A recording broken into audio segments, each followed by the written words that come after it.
The turn of the 21st century was a turbulent time full of excitement and fear. Y2K filled Western nations with dread about the end of the world. But in Uganda, a different kind of dread about the end of the world would come to fore. And unlike Y2K, the end did come, but to 924 innocent souls burned alive in a church. I'm grade 13, and today we're going to go a little easy on the jokes, because it's a heavy one today. In today's installment, we'll be talking about the movement for the restoration of the Ten Commandments of God massacre that occurred in Uganda in the year 2000. To fully understand our story, we must first understand our setting. Idi Amin had recently been ousted as the dictator of Uganda. He's one of the most insane and vile people to ever be in charge of a nation, and a bloody civil war followed his reign.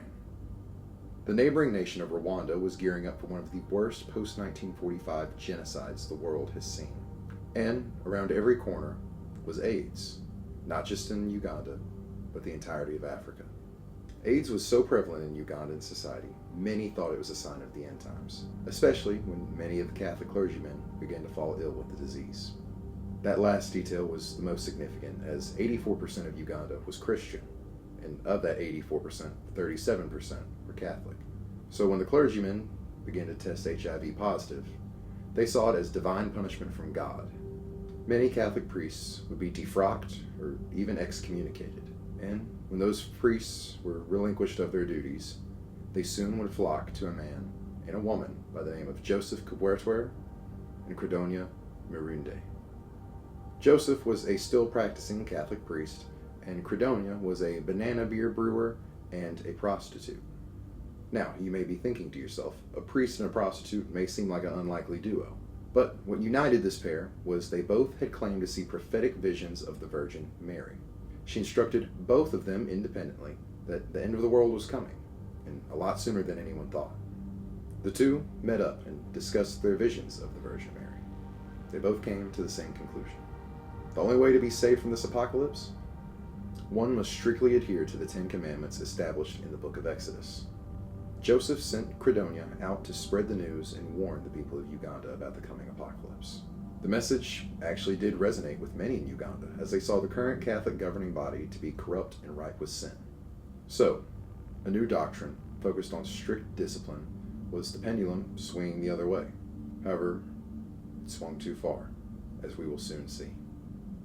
Soon, a devout following of over 5,000 people were listening to the prophetic words of Joseph and Credonia. They had so much sway over these people, they were able to convince many of them to sell all of their earthly possessions and donate the proceeds to their new congregation. They would use this money to then buy multiple properties in the Kanugu province in Uganda. It was here they would build their city on a hill, demanding strict obedience at all times. This dogma went on to ban talking altogether, as to not risk breaking the 9th commandment, "Thou shalt not bear false witness against thy neighbor." The cultists would go on to communicate in sign language, which you can still lie in. It's kind of dumb. Not even kind of, it is dumb, but it's a cult. But what do you expect? Members would go on to wear matching dull uniforms, and then ban intimacy of any kind, even among married couples. Fasting was strictly enforced. Only one meal a day was allowed on Mondays and Fridays. They also banned soap, for reasons.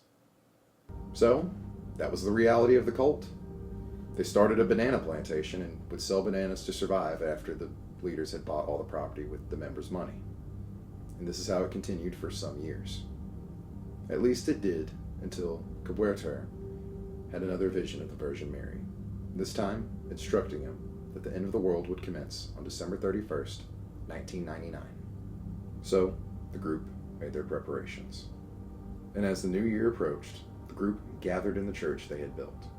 And as the ball went down in Times Square, the world held its breath. Okay, I know that the new year would have already happened in Uganda by the time the ball was dropping in Times Square in New York City. It just sounds cool for my transition. Fight me. When the ball did drop, the lights, they didn't go out.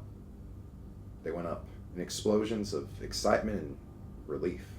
That was for everyone except for 5,000 people in Uganda who were left sitting around wondering what just happened. They were promised paradise for their sacrifice and their devotion, and instead, they got nothing. So they wanted answers. The members began to openly question Joseph Credonia and the counsel of many ex-clergymen who had joined their elite ranks. Many members left in droves, but many also were demanding to get their money back. However, it wasn't there. Many of the cult's higher-ups had used the funds donated by the congregation members to buy their own private properties for themselves. Leadership met and scrambled for an answer. And then, one came. They admitted they were wrong. They had misinterpreted Mary's message. The real end was to be on March 17th, 2000. This satisfied some, but not all. And for those still asking questions about the money, Caberter would have his top men gather up these people and then take them to the private properties owned by other high-ranking cult members under the pretense of receiving the money they were owed. We'll come back to them in a moment. March 17th had arrived, and a massive feast was planned. 3 bulls were slaughtered, and over 50 crates of Coca-Cola were brought in for the guests. At this point, the cult's ranks had already dropped down to 530 members left, but they were all in attendance for today's feast.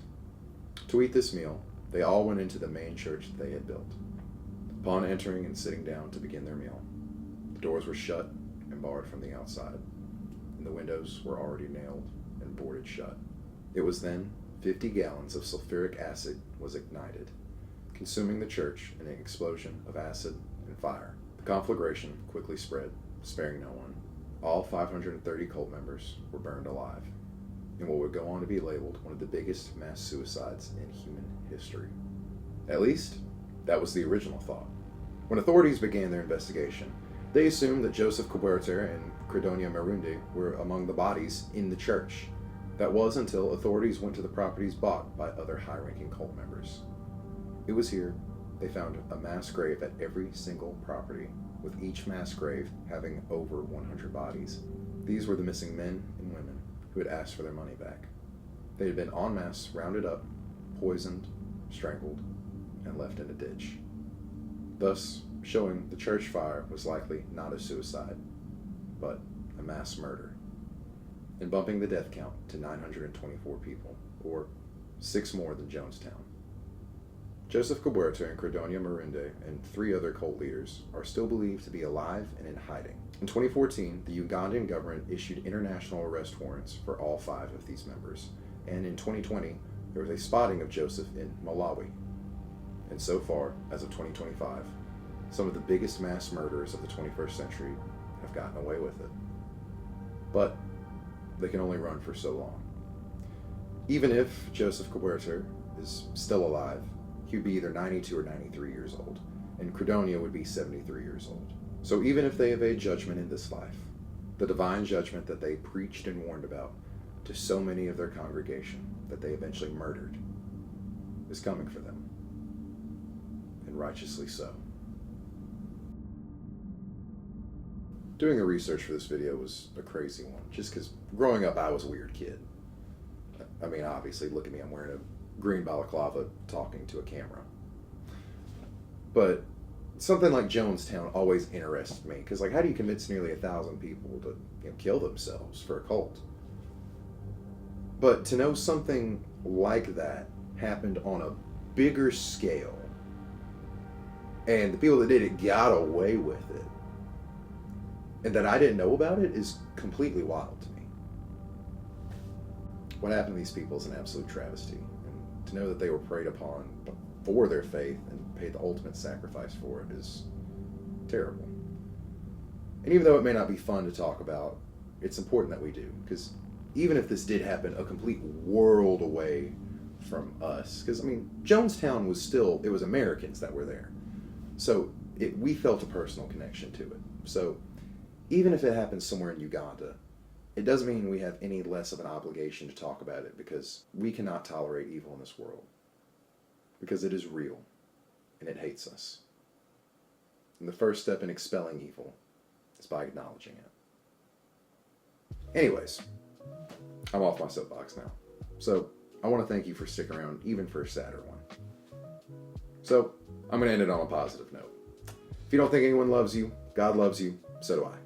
This is part of the video where I ask you to like, share, subscribe. I hope that you enjoy whatever food you decided to eat or whatever poop you decided to poop while you watch this video. I'm Crate13, and I hope you have a fantastic day.